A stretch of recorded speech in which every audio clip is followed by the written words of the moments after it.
주시는 하나님. 아멘. 오늘도 예배를 사모하는 마음으로 이 자리에 나오신 여러분들 모두를 주님의 이름으로 환영하고 축복합니다. 아멘. 지난 금요일부터 토요일까지 저희는 강원도 양양으로 1박 2일 동안 겨울 수양회를 잘 다녀왔습니다. 너무 좋은 장소에서 너무 좋은 분들과 너무 좋았습니다. 너무 귀한 시간을 보낼 수 있는 은혜 시간이었는데요. 함께 할 수 있어서 하나님께 참 감사하고 또 이렇게 마음 깊이 도전과 은혜를 받는 시간이었습니다. 혹시 여러분들께서는 이번 수양의 주제 말씀이 무엇인지 알고 계신가요? 맞습니다. 이번 수양의 주제 말씀은 전도서 12장 1절 말씀인데요. 함께 읽어보겠습니다. 젊을 때에 너는 너의 창조주를 기억하여라. 고생스러운 날들이 오고 사는 것이 즐겁지 않다고 할 나이가 되기 전에. 아이러니하게도 젊을 때 너는 너의 창조를 기억하여라는 말씀을 잠시 잊었지만 오늘 말씀을 통해 다시 기억할 수 있습니다. 하나님께서 다시 한번 기회를 주시는 것 같아요. 이 말씀은 수양회에 참석하지 않으신 분들께서도 신앙생활을 계속 해오셨다면 한 번쯤은 들어보셨을 만큼 참 익숙한 말씀입니다. 그래서 이번 수양회에서는 이 말씀을 중심으로 1박 2일 동안 깊이 묵상하면서 수양회에 참여한 각 개인이 어떤 비전을 가져야 되는지, 그리고 우리 주빌리 교회 공동체가 어떤 방향을 향해 걸어가야 되는지를 함께 나누고 고민하는 시간을 가졌습니다. 그런데 아쉽게도 여러 성도님들이 이번 수양에 많이 참여해 주진 못하셨는데요. 그래서 개인적으로는 그 부분이 참 너무 아쉬웠습니다. 네, 그래서 그런 의미에서 오늘 우리가 함께 읽은 본문 시편 19편의 말씀은요. 제가 최근에 개인적으로 참 묵상하며 큰 은혜를 받았던 말씀이기도 하고, 동시에 이번 수양회의 핵심 주제, 젊을 때에 너는 너의 창조주를 기억하여라는 이 맥락과 동일한 핵심 주제를 관통하고 있어서 이 시간 다시 한번 리마인드하면서 나누고 싶은 마음이 들었습니다. 그래서 오늘은 지난 1박 2일간의 수양회를 함께 돌아보면서 수양회에 다녀오지 못하신 분들께서도 젊을 때 창조주 하나님을 기억하는 게 무엇일지 다시 한번 깨닫는 은혜가 있길 바라고요. 수양회에 함께한 지체들에게도 젊을 때 나는 나의 하나님을 생각하는 게 뭐지? 기억하는 게 뭐지? 라고 다시 한번 생각하는 시간이 되길 간절히 소망합니다. 오늘 우리가 읽은 성경 본문은 시편 19편입니다. 시편은 단순한 문서가 아니라 각 시편의 이 1편, 2편, 그리고 5편, 10편, 19편 이 저자들이 자신의 인생 속에서 실제로 겪었던 상황 속에서 하나님께 올려드린 노래이자 기도이고 고백이고 동시에 시입니다. 기쁨의 순간에 드린 고백도 있고요. 절망의 자리에서 토해낸 탄식도 있고 회개의 눈물 속에서 드린 기도도 있고 감사와 찬양으로 가득 찬 고백도 있습니다. 그래서 시편은 단순한 말씀 모음집이 아니라 한 사람의 삶과 신앙이 고스란히 담긴 신앙의 기록이라고 할 수도 있습니다. 사람마다 언어를 어떻게 표현하는 방식이 그 사람에게 더 적합한지가 좀 다른데요. 속으로 체크를 해보면요. 전공마다 좀 차이가 있습니다. 뭐 예를 들어서 좀 활발한 학과, 뭐 사회복지학과라든지 아니면 연극영화를 전공하는 친구들은 너의 삶을 뭐 한 주간 어떻게 지냈어? 하고 이야기를 해보면은 굉장히 나눔을 잘합니다.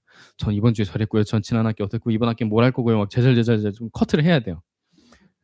계속 말이 이야기가 너무 많아요. 근데 문예창작학과 학생들, 책 읽는 걸 좋아하고 글쓰기를 좋아하는 학생들은 얘들아 한 주간 어땠어? 하면은 좋았습니다. 하고 이렇게 다 돌아도 5분 안에 8명의 이야기가 모두 끝나버립니다. 이 친구들이랑 한 학기 동안 수업을 해야 되는데 시간이 좀 남아서 이 친구들이랑 어떻게 수업을 하면 좋을까라는 생각이 들어서 이 친구들은 문예창작학과 하니까 글을 잘 쓰겠다 싶어서 너희들 한 주 동안 어떻게 지냈고 또 남은 한 학기는 어떻게 지내고 싶은지 글로 한번 써볼래 했더니 글을 막 이렇게 적어내는 거예요. 글로 쓰는 건 너무나도 잘하는 겁니다. 반대로 영화 이렇게 연기 배우고 좀 이렇게 사회복지하는 친구들 글 수준이 어떨까요?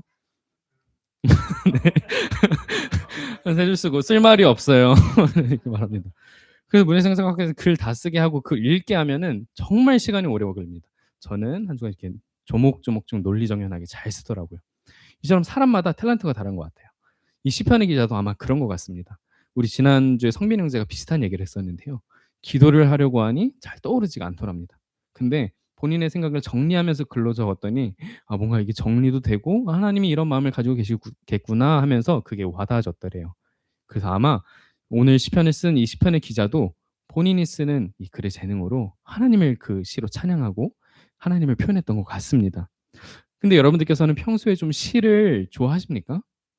우리가 이 시편을 성경 말씀이기도 하지만 하나의 장르로서의 시로 생각을 해 본다면은 한 편의 시를 대할 때 이 한두 구절만 떼어 읽고 그 시의 전체 의미를 다 안다고 말할 수가 있을까요?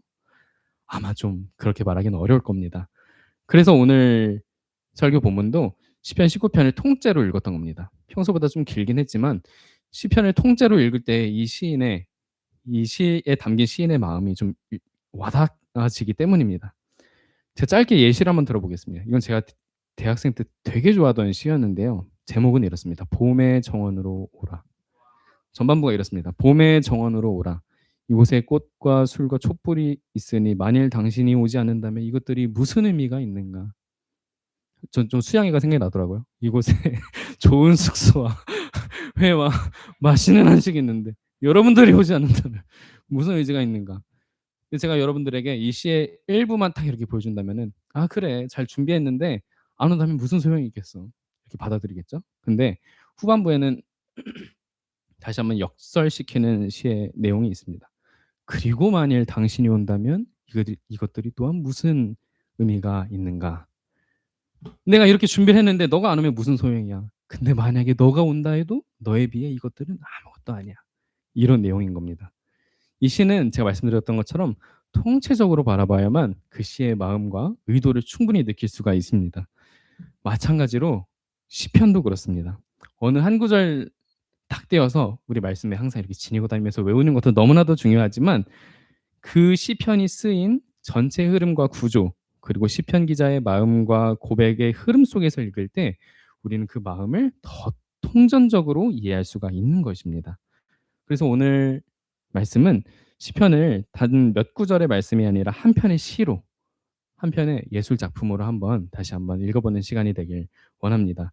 오늘 우리가 읽은 시편 19편의 말씀은 이 시의 구조로 본다면은 크게 세 부분으로 나눌 수가 있습니다.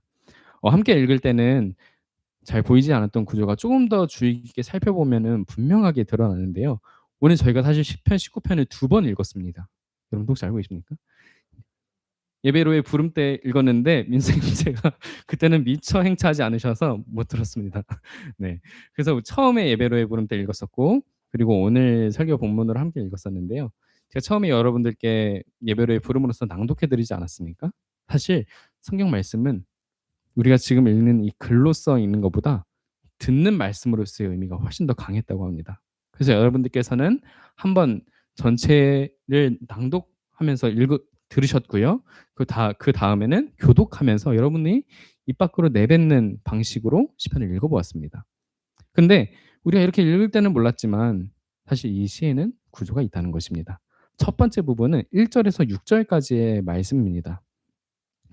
1 절부터 6 절까지의 말씀은 성경책을 보시면은 하나님의 창조 세계를 바라보는 시편 기자의 묵상이 담겨 있는 부분입니다. 제가 아까 말씀드린 것처럼 이번 겨울 소양의 주제는 젊을 때의 너의 창조주를 기억하라였는데요. 오늘 우리가 읽은 시편 기자를 보면은 이 말씀을 전도서의 12장 1절에 젊을 때 너는 너의 창조주를 기억하여라 하는 이 말씀을 삶으로 살아내는 사람이라고 말할 수가 있습니다. 말씀을 살펴보면 시인은 이 창조 세계를 마치 예술품을 바라보듯 '와 어떻게 이럴 수가 있지? 하늘이 하나님의 살아계심을 말하는 것 같아. 궁창이 하나님의 작품을 말하고 있는 것 같아.' 하면서 아주 감탄하고 있는 모습을 확인할 수가 있는데요. 하나님뿐만이 아니라 사람이라 할지라도 예술가는 자신의 영혼과 세계관을 이 예술 작품 속에 새겨 놓습니다. 그래서 우리는 그 작품을 통해서 그 예술가를 실제로 만나보진 않아도 그 사람이 어떤 사람이고 어떤 눈으로 세상을 바라보았는지를 느낄 수가 있는 건데요.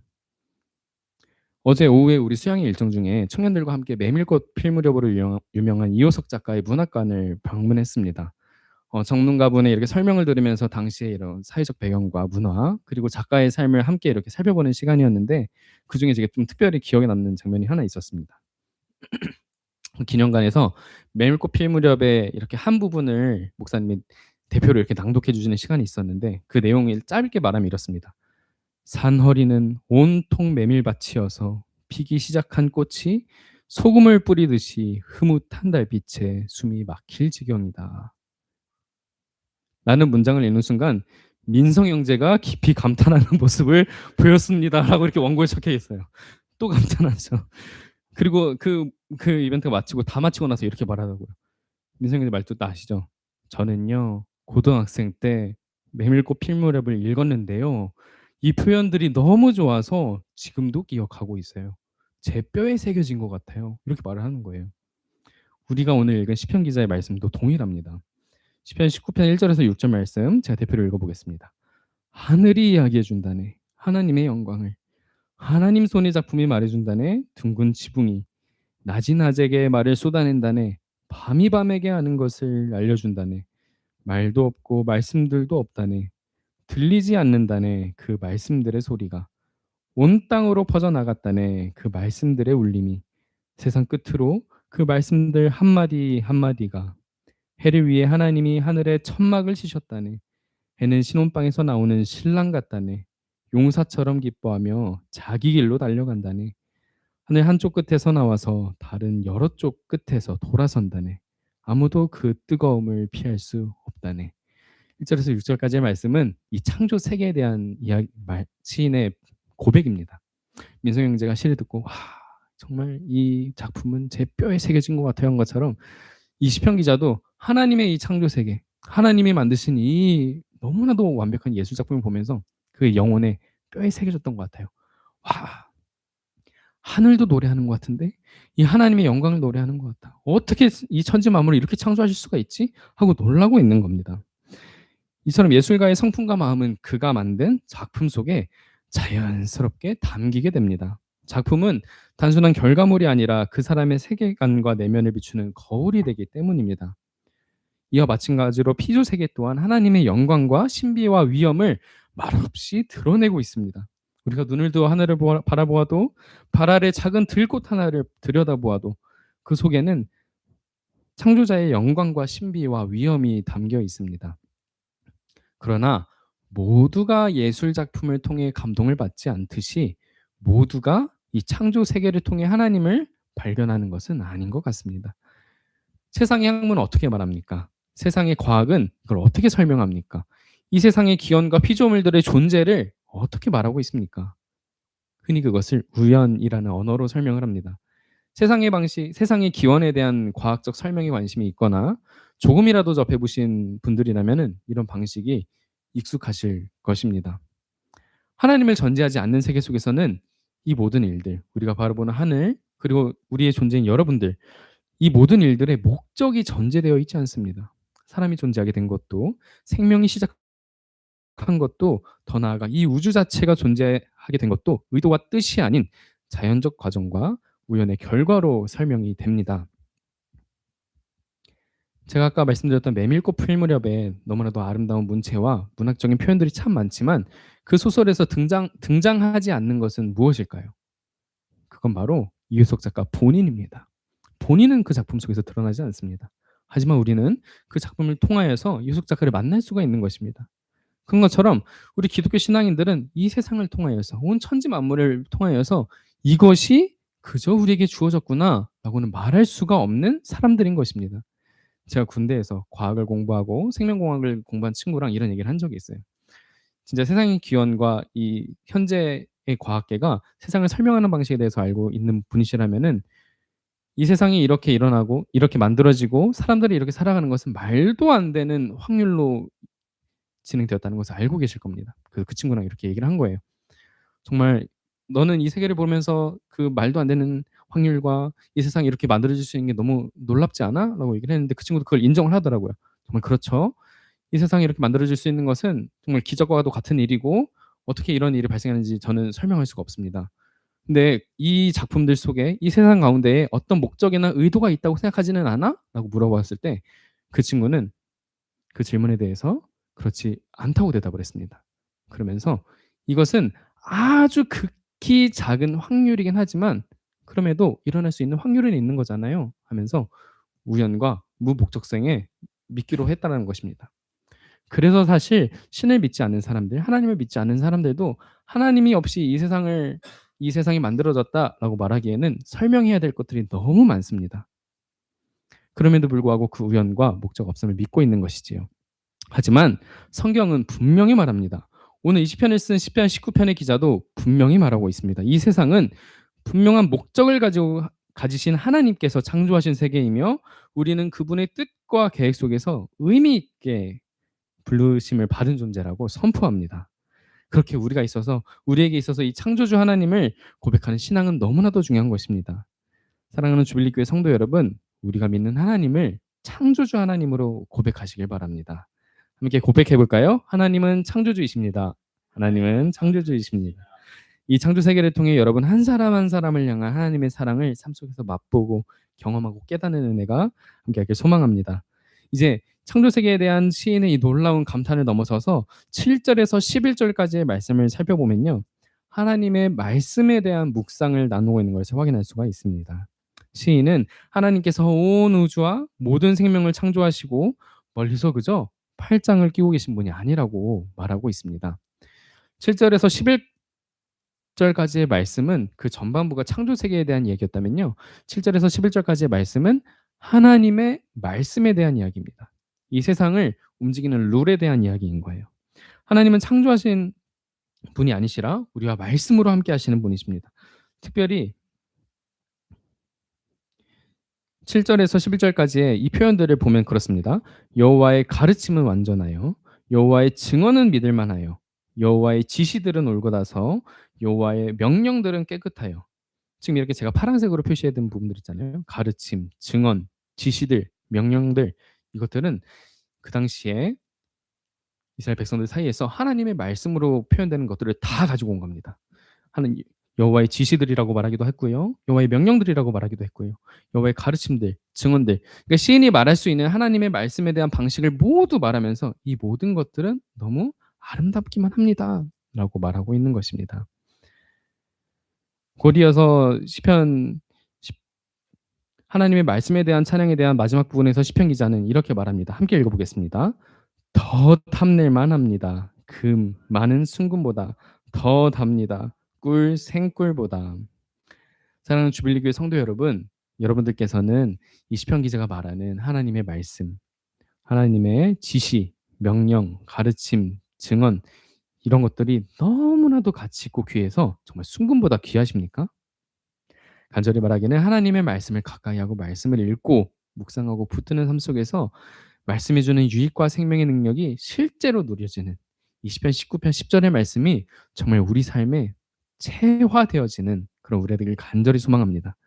하나님께서는 이미 말씀하고 계십니다. 목사님께서 말씀하셨던 것처럼 우리가 영적인 주파수를 맞추어서 그분의 말씀을 구할 때에 하나님께서는 분명히 응답하십니다. 이미 말씀에서 그렇게 말씀하셨습니다. 하나님은 침묵하시는 분이 아니라 지금도 말씀하시는 분이십니다. 그리하여서 시편 기자의 묵상은 거기서 멈추지 않습니다. 이런 묵상에 기초하여서 마침내 자기 자신을 하나님께 올려드리게 되었습니다. 이 지점에 이르러서야 우리는 비로소 우리의 신앙이 온전히 자리를 잡았다고 말할 수 있습니다. 왜냐하면 신앙의 완성은 하나님을 창조주로 고백하는 것에서 끝나는 것이 아닙니다. 또한 그 말씀을 기쁘게 여기고 좋아하는 것에서 끝나지 않습니다. 그 하나님이 바로 나를 용서하신 분이시고 나를 위한 구원의 역사를 써신 분인 것을 고백하는 것이 우리 신앙의 완성인 것입니다. 가끔 신앙생활을 시작한 지 얼마 되지 않은 분들 가운데 이런 고백을 하는 청년들이 있습니다. 제가 방금 나눴던 이런 이야기들을 통해서 하나님이 온 세상을 창조하신 것도 알겠고 성경 말씀이 진리인 것도 알겠는데 이상하게 하나님을 사랑한다는 게 무엇인지 하나님을 인격적으로 만난다는 게 무엇인지 잘 모르겠다고 말하고 있는 것입니다. 이것은 신앙의 초보 단계에 있는 사람들만에게 해당되는 이야기가 아닙니다. 많은 신학을 정말 공부하고 열심히 한평생 신학에 한 몸을 바쳤던 어떤 신학자도 하나님을 사랑하는 것은 하나님께서 이웃을 사랑하는 것처럼 하나님께서 사랑하듯이 우리가 이웃을 사랑하는 것이다 라고 말을 하기도 했는데요. 하지만 하나님을 사랑하는 것 그리고 하나님께서 이웃을 사랑하듯이 우리가 이웃을 사랑하는 것은 사실 다른 얘기이기도 합니다. 왜냐하면 성경은 분명히 너의 여호와 하나님을 사랑하여라 라고 말하고 있기 때문입니다. 신앙은 지식에서 시작되지만 관계로 완성되기 때문입니다. 처음에는 우리가 이렇게 알고 있는 하나님으로 시작되지만 점점 만나는 하나님으로 나아가게 되고 결국에는 사랑하는 하나님으로 깊어지는 것이 성숙의 관계입니다. 결국 우리의 지향점은 하나님과의 사귐이며 더욱 깊은 관계로 나아가는 것이고 더욱 친밀한 동행으로 나아가는 것입니다. 시편 19편 14절의 말씀 함께 읽어보겠습니다. 주님이 받아주시기 바랍니다. 내 입의 말들을 내 마음으로 생각하는 것이 주님 앞에 있기 바랍니다. 오 여호와여 나의 벽 나를 구해 주시는 하나님. 시편 기자는 처음에는 아주 장황하게 이 천지 만물을 찬양하면서 하나님 이름을 높여드렸습니다. 저 하늘을 보니 하나님의 영광을 얼마나 찬양하고 있는지요. 정말 주님의 솜씨는 아름답습니다 하면서 말을 하지만 이 시의 말미에 와서는 결국 그 하나님이 나의 벽이 되시는 분이십니다. 나를 구해주시는 분이십니다. 흔히들 우리가 인간을 정말 우주의 티끌 같은 존재라고도 말하기도 하지요. 하지만 시편 기자는 너무나도 담대하게 하나님은 이 온 천지 만물을 창조하신 너무나도 위대한 예술가이기도 하지만 이 정말 먼지 티끌만한 저조차도 사랑하시고 지목하여서 구원해 내시는 그런 분이십니다라고 고백하고 있는 것입니다. 사랑하는 주빌리교회 성도 여러분, 오늘 우리는 시편 19편의 말씀을 통해 창조주 하나님, 또 말씀하시는 하나님, 그리고 나를 구원하시는 하나님을 함께 묵상했습니다. 기독교 신앙은 단순히 하나님이 계시다는 사실을 아는 데서 그치지 않습니다. 하나님이 위대하시고 하나님이 이 세상을 만드셨다라는 고백하는 데서도 그치지 않습니다.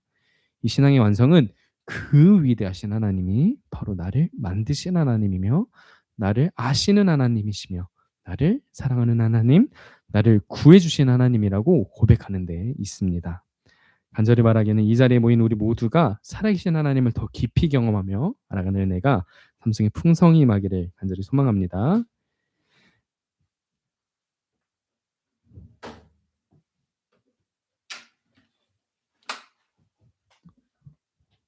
오늘은 특별히 함께 찬양 한 곡하고 기도하며 나아갈 간절히 소망합니다. 함께 찬양하실 때 우리를 만드시는 하나님, 우리를 부르시는 하나님, 우리를 구하시는 하나님을 다시 한번 생각하며 함께 찬양하겠습니다. 하나님은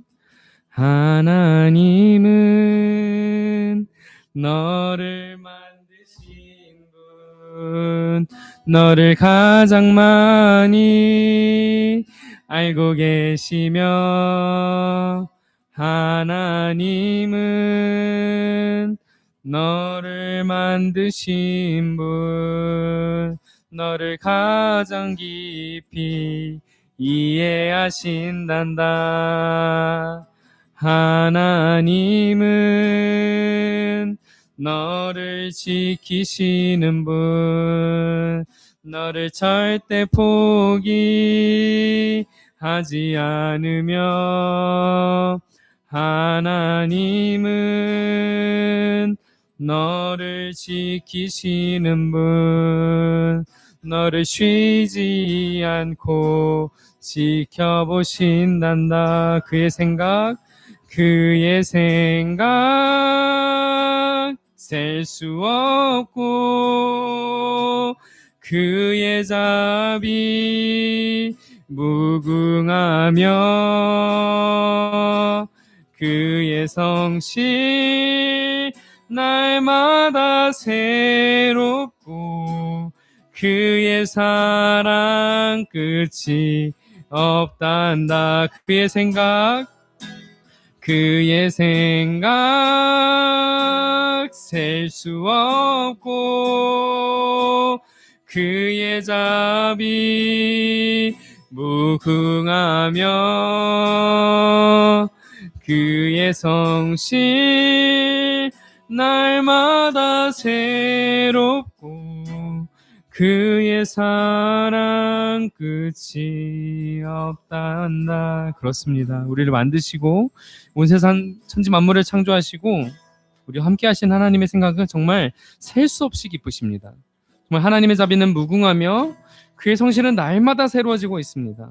이 시간 함께 기도하며 나아갈 때 우리가 하나님을 아는 신앙을 넘어서서 만나는 신앙으로 자리하게 하소서. 지식의 신앙이 아니라 인격적인 관계로 하나님과의 사귐이 깊어지게 하여 주시고 하나님을 나의 하나님으로 고백하는 믿음의 삶의 중심이 될 수 있도록 이 시간 기도하며 나아가겠습니다. 기도하겠습니다.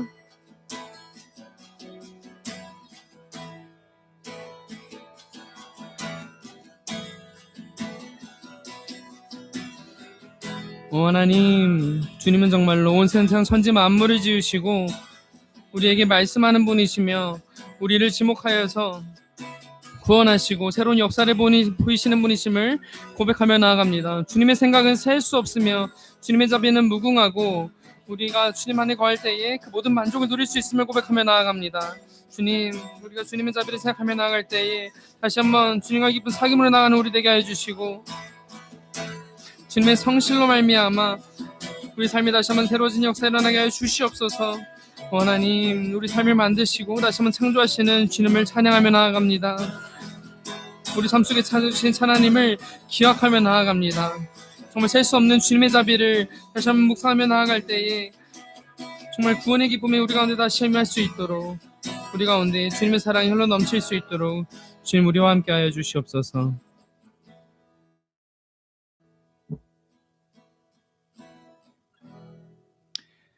사랑의 하나님 아버지, 오늘 말씀을 통해 우리가 다시 한번 우리를 만드신 하나님, 우리를 아시는 하나님, 우리를 구해주신 하나님을 알게 하심을 감사드립니다. 주님, 우리가 하나님을 아는 데서 멈추지 않게 하시고 하나님을 만나는 신앙, 주님과 동행하는 신앙, 주님을 사랑하는 신앙으로 자리하게 하여 주시옵소서. 우리의 신앙이 지식이 아니라 관계가 되게 하시고 우리의 믿음이 정보가 아니라 사귐이 되게 하시며 오직 주님의 사랑으로 충만하게 하여 주시옵소서. 오늘도 우리와 동행하시는 우리 주 예수 그리스도의 이름으로 기도드립니다. 아멘.